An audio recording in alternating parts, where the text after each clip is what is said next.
Hey, what's going on, everybody? Welcome back to another episode of What's Poppin' Podcast, aka Review Podcast. Yes. Since this episode, we really didn't get a lot of news. We only had 3 bits to cover, and then we're going to do a review of Onward, which was just released on Disney Plus this Saturday. So if you guys haven't had a chance to go watch it, please go watch that. And if you'd like to listen to the review afterwards, totally fine. But if you guys don't care whether if we talk about it and then want to watch it after, then that's completely fine. Yeah, I don't think there's too much that we could spoil, aside from maybe the very, very end of the movie that would make it kind of a bummer to hear first, because it's a kid's movie. But I think that you should watch it first if you really care about spoilers. Yes, which, by the way, I think this might be our first family-friendly movie review. Possibly, unless you count The Grudge, which you shouldn't. No. Yeah, this is 100% the first family-friendly. This is the first family-friendly movie review. We're gonna try to keep our, make sure that we keep our language to a minimum since it is a family-friendly. Yep. But yeah, first I want to definitely cover some news here. But before we get into that, I just want to ask, how you been, Tim? How's everything, man? Dude, today has been excellent, especially for me. It's been 75 degrees out, wonderfully breezy with it being sunny. I had the windows all open. I sat on my porch. I just been taking it in, hence the hat. I'm in a good mood. I'm in a wonderful mood, actually. Spring has finally hit Missouri, and it's in full swing, and now more than I have so far. Really, really hated having to pretty much be quarantined. So other than that, no, it's been good. I've been keeping busy, doing what I can, cleaning, organizing, and just living the best life I can. I even spent some time watching you during your 24-hour stream. Yeah, man, I did my second 24-hour stream this month. That's crazy. Yeah. Well, technically, yeah, I would say this month, right? It was the end of last month, and then in a 30-day span is the best way to put it, because it's like quick succession. Dude, I've just been taking advantage of it because of the whole quarantine thing, and people just need their entertainment. So for sure. I figured that I might as well, roll those out as much as I possibly can before things start to roll back, to normal. Exactly. But yeah, overall, everything's been definitely pretty good over here.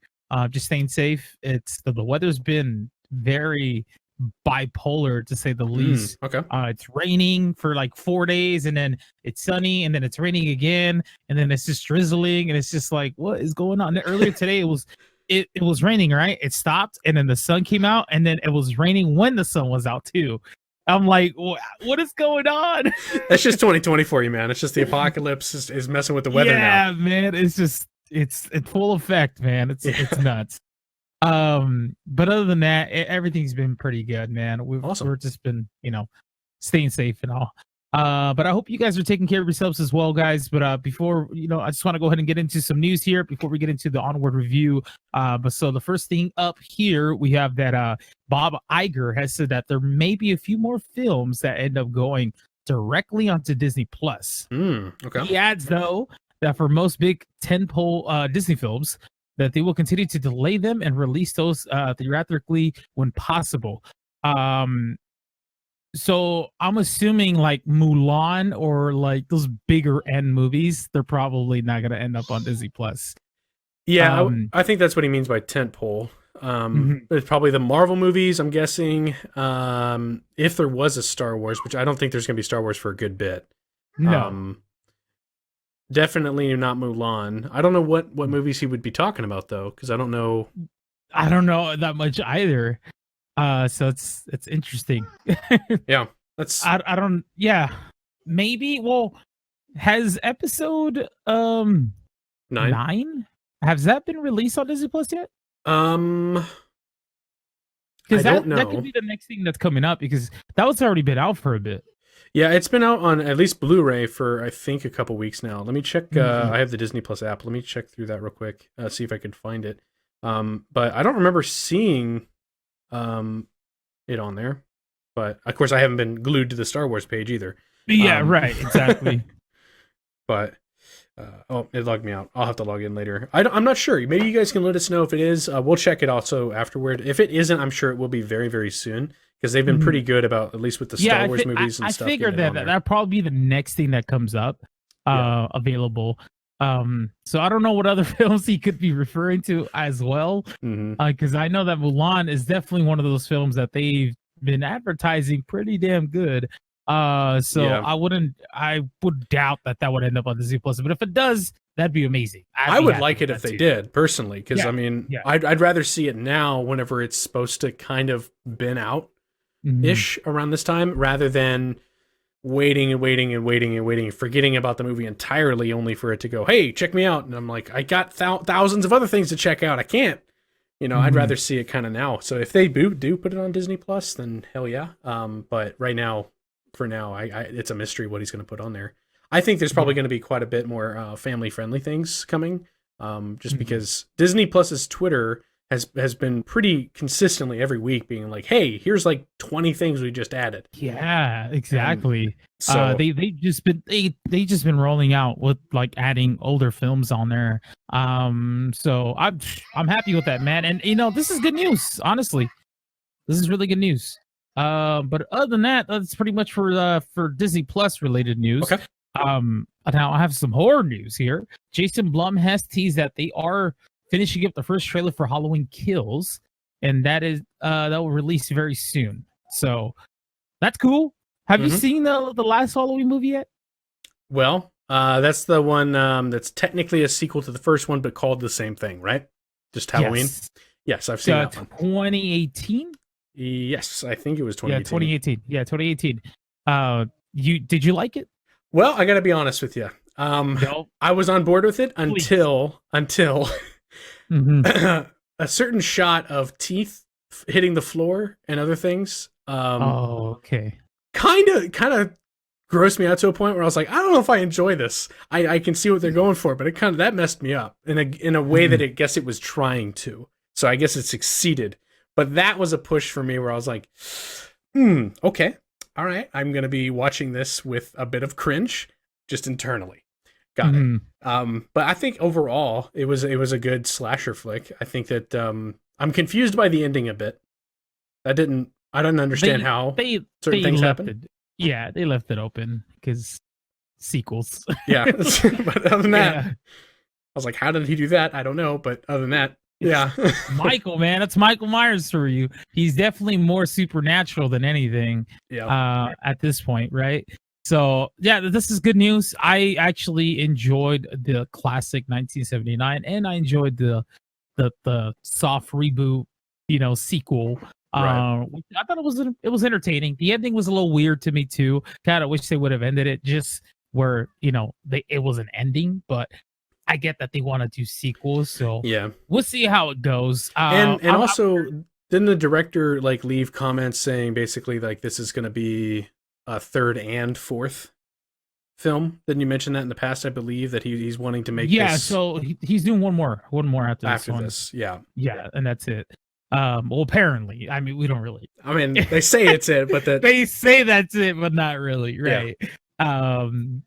But yeah, I was totally fine with it. I thought it was great, and I'm actually excited about this. And hopefully, we can get a trailer soon. Then I could maybe put out a reaction for everybody. That'd be good. Yeah, I love Michael, man. But that's pretty much it for that. Now I got some. It's kind of a bummer news, but I mean, we all saw it coming. The weeks of 2021 release date changes for movies here. So let me go down the list here. Okay. Peter Rabbit 2, January 15th. Eternals, February 12th. Ghostbusters Afterlife, March 5th. Morbius, March 19th. Shang-Chi, May 7th. Minions 2, July 2nd. Jungle Cruise, July 30th. Uncharted, October 8th. Doctor Strange 2, November 5th. Sing 2, December 22nd. And there's actually more than that, but we'll just go with that for now. Wow. And it's just basically all practically a lot of the movies that were supposed to come out this year not coming out anymore. So yep. A lot of them. Yeah. I'm obviously everything, like we've said for a couple weeks now, makes sense why they're doing it. Yes. I get it. It sucks though. I mean, I would love to see these things. I would like it if they did the whole VOD thing, but that's just me wanting to see things. They're gonna try to avoid VOD for as much as possible. Yeah. You know, because they don't want to do that. But yeah, and I think it didn't go as well. Like, I think over this past week, those other movies that they've put out on VOD in the hopes that people would watch them from home really, really well, typically hasn't gone as well as the studios had hoped. It's been mediocre at best, just kind of middling in the ground. No one's really ready to pay that kind of price at home to stream something. Whenever normally it's like what, $3.99, $5.99 to watch a movie. So I get why they're not going that route. I just kind of, me as a consumer, am wanting to see things as soon as possible because I just want to enjoy the movies. But yeah, so that's what I mean. It's just that they're going to try their best to avoid VOD as much as possible because I don't think they benefit too much off of it.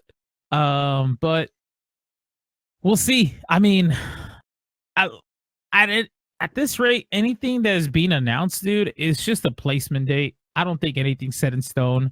Yeah. It's very unpredictable right now, especially this year is very unpredictable. So because I've still been seeing stuff getting pushed back that is later this year, and I'm just thinking to myself, well, that's only because it's a placement date. You're not guaranteeing that it's going to be out this year. So yeah, unfortunate.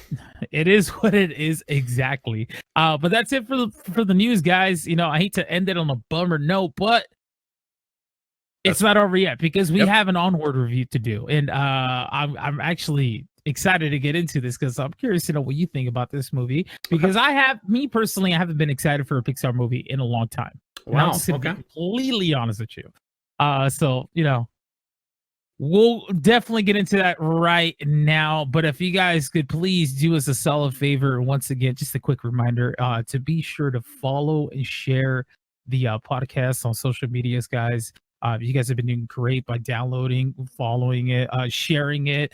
So please continue to do that. And also on YouTube, if you guys are watching this, please be sure to hit a like on the video. But now will be a good time to definitely dive into the review. Here we go for Onward review. Tim, let us know, what were your thoughts going into before watching the movie? Like, what did you have any expectations? Was there, what was your hype level after this? Hype level was kind of low, just because I had wanted to see this movie back when it was in theaters, but had opted not to, simply for budget reasons. And then with the opportunity for it to come up this weekend, being now on Disney Plus, again, check it out if you like.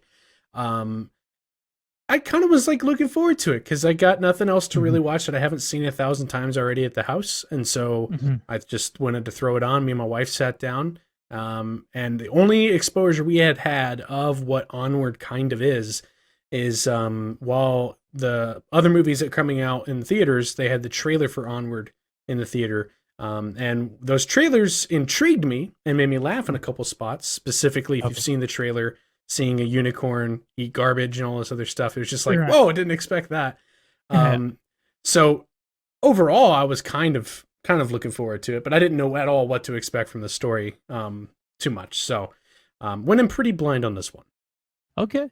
Yeah, I pretty much was at the same level as you were, but like I said, I haven't been excited for a Pixar film in quite some time. Just because, like, I don't know. I think the last time I saw a movie that was kind of excited for, I was kind of very let down by, which was Incredibles 2. Oh yeah, I can see why. They took so long to make that film, and then when it finally came out, I was just like, it was a bust for me. You really didn't like that one? No, I think a lot of it was because I really wanted them to go real time, pretty much what they were doing with Toy Story. As Andy grew up, we grew up with him. Oh, okay. You understand? So I was hoping during that whole time period, the kids were already adult.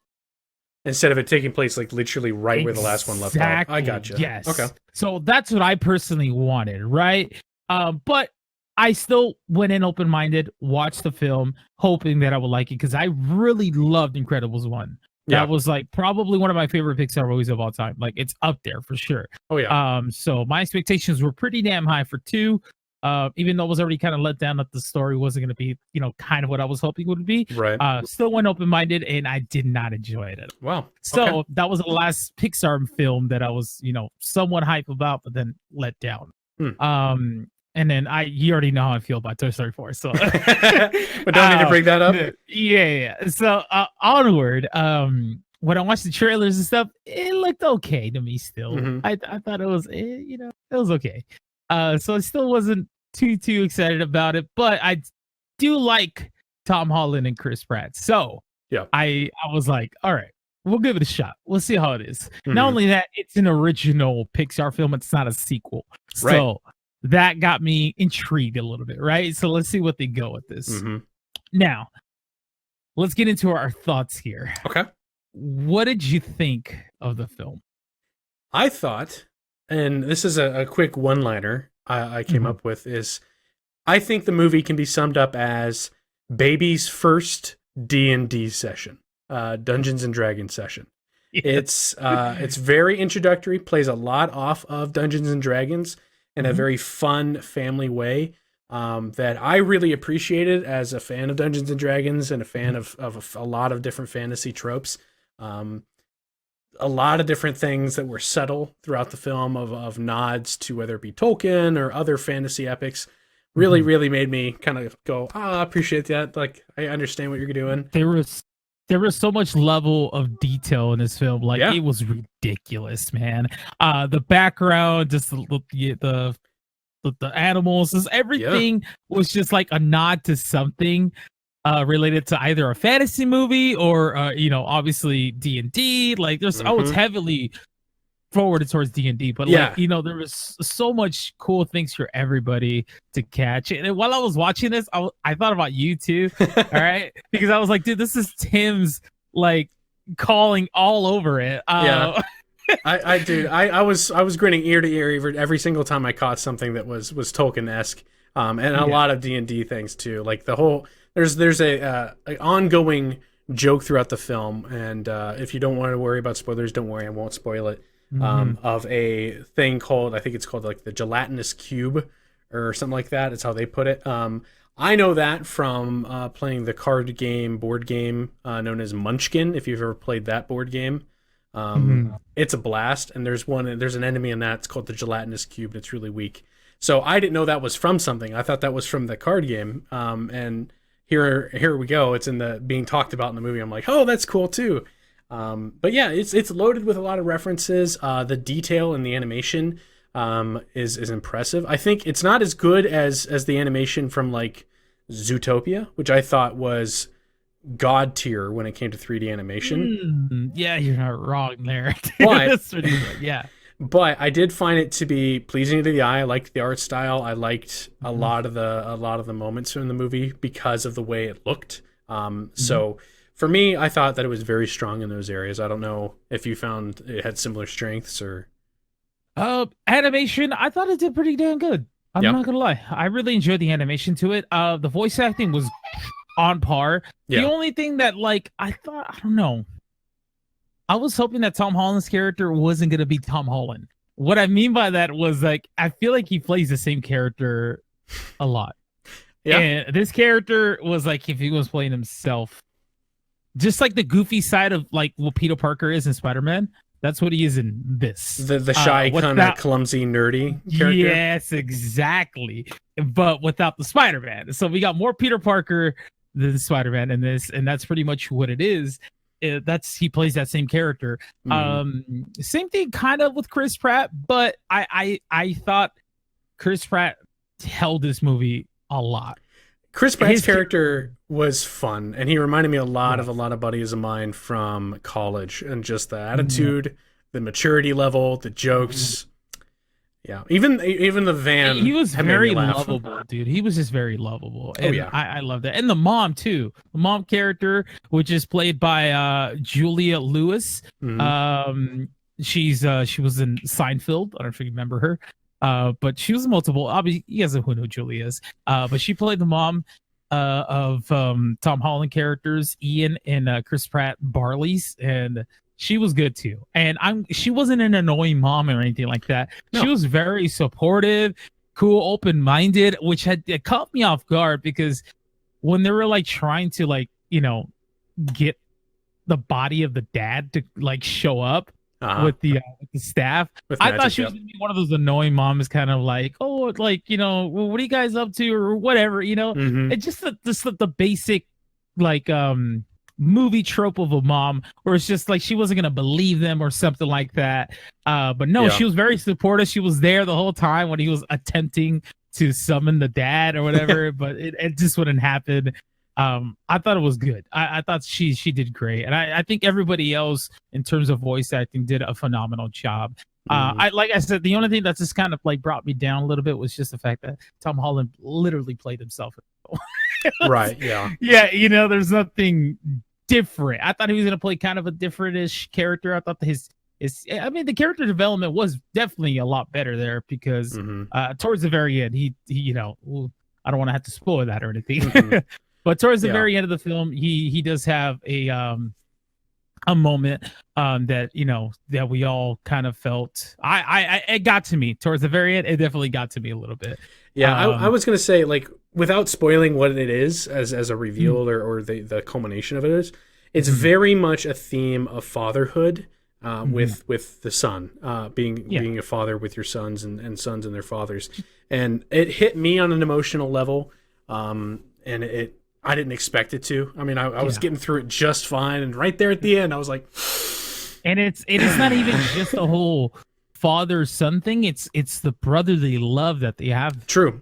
Which is basically Barley's character's love for his little brother. Yes. Like, he's not like a bully towards him or nothing. He's always just that big brother that everybody really, really wants to be supportive, taking care of them, watch over them, and he was pretty much his father figure. Which I love that this movie had that message. I thought it was a great message. I think the overall message is always pretty much the same for Pixar films, which is basically appreciate what you have instead of what you don't have. And it's not on all of them, but a lot of them are there.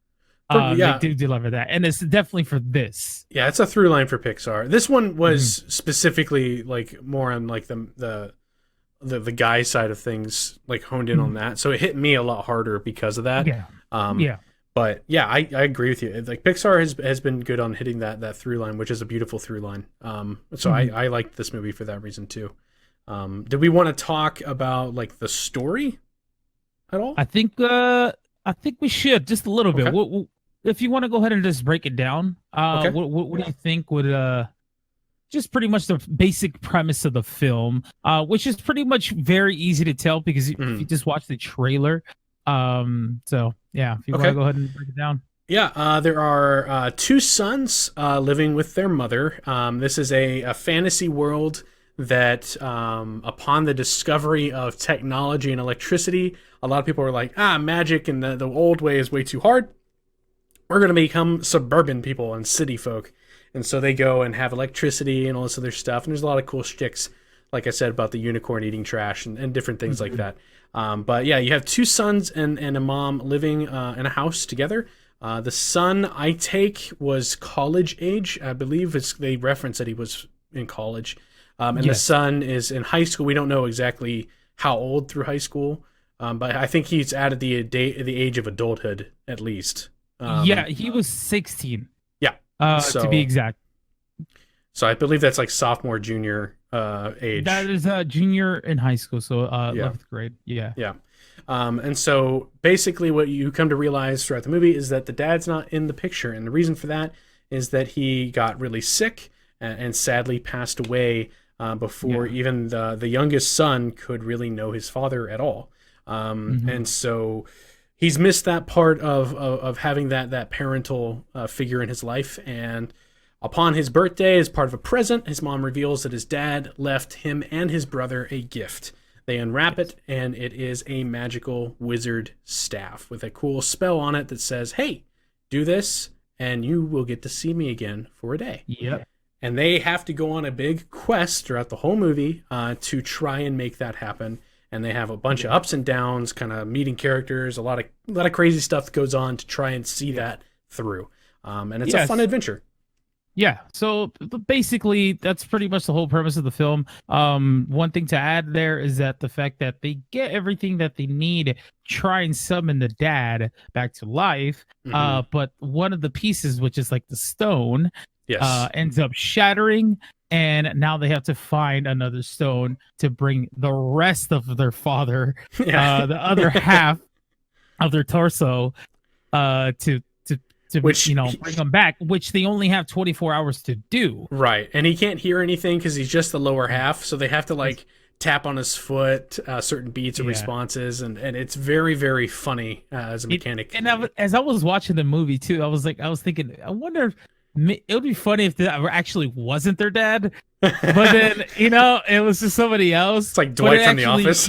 Yeah, right. Just something to somebody else. Yeah. But no, like you quickly early on, you can tell that it is their father.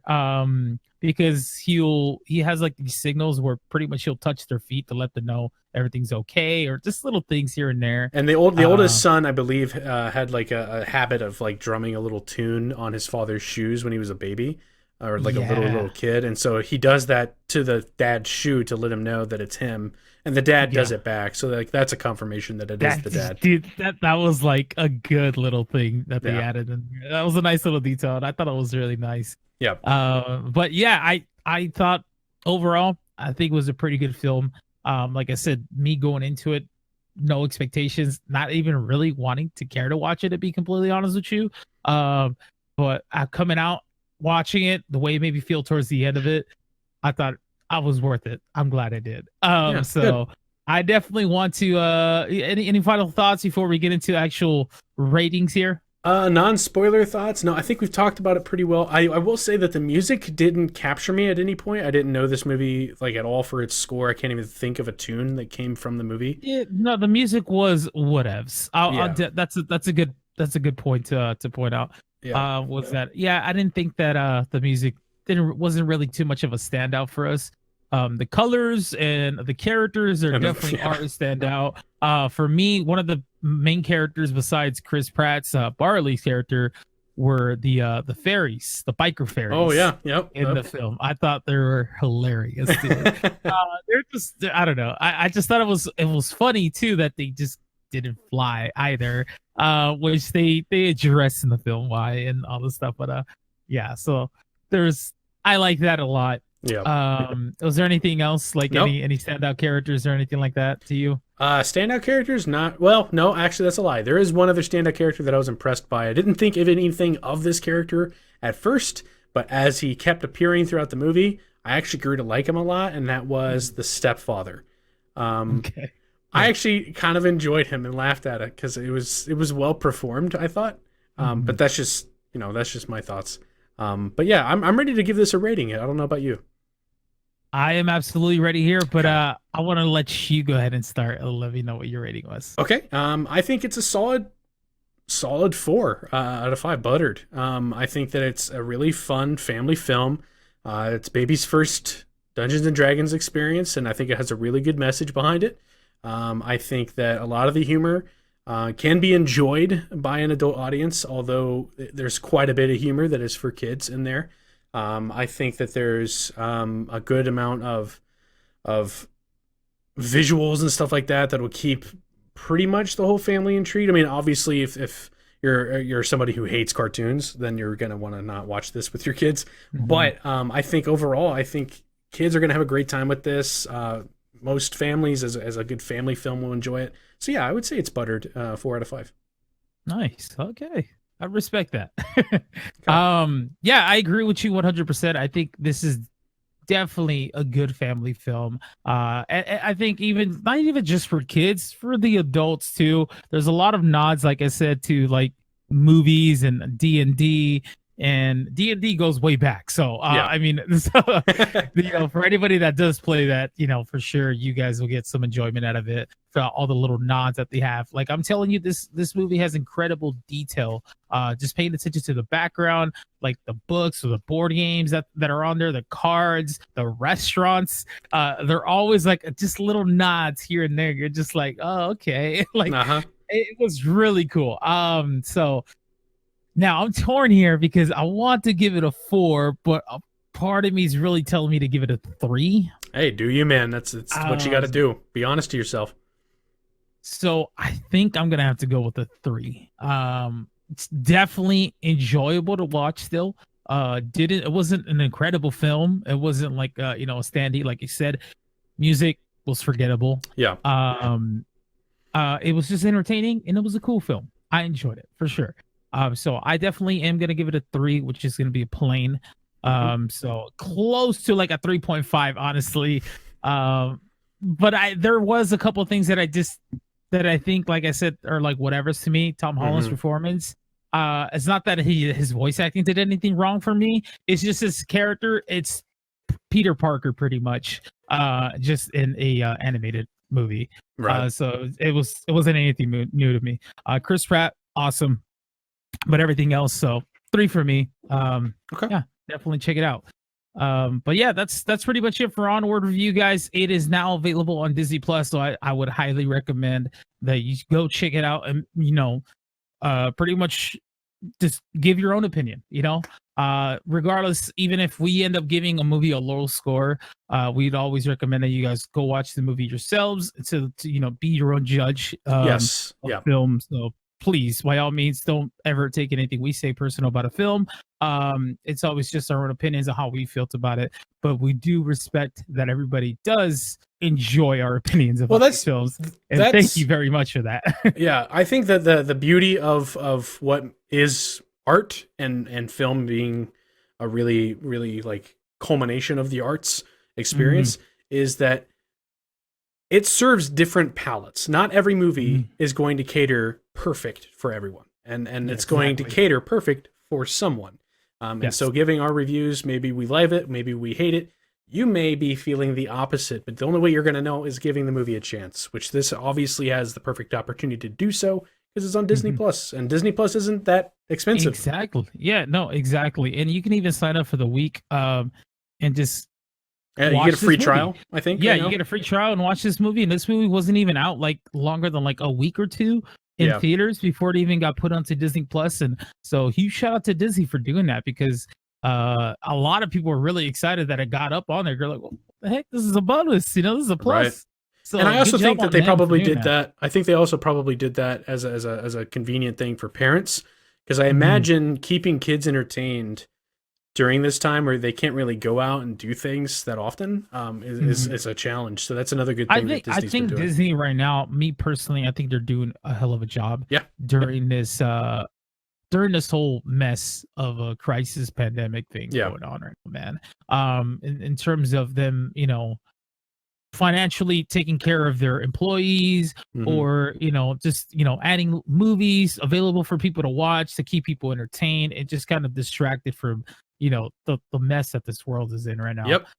So yeah, please go entertain yourself, go watch Onward on Disney Plus now, and stay tuned for hopefully another review. Well, we'll definitely, me and Tim are going to definitely talk about it off the podcast here, see if we want to do another review. If we end up getting more news, then we'll definitely record another podcast for you guys.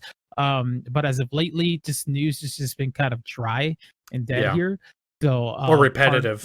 Exactly. So, please, stay tuned for that. Hopefully things start to calm down. Things start to get a lot better in terms of announcements and stuff. So that way we can, keep you guys up to date.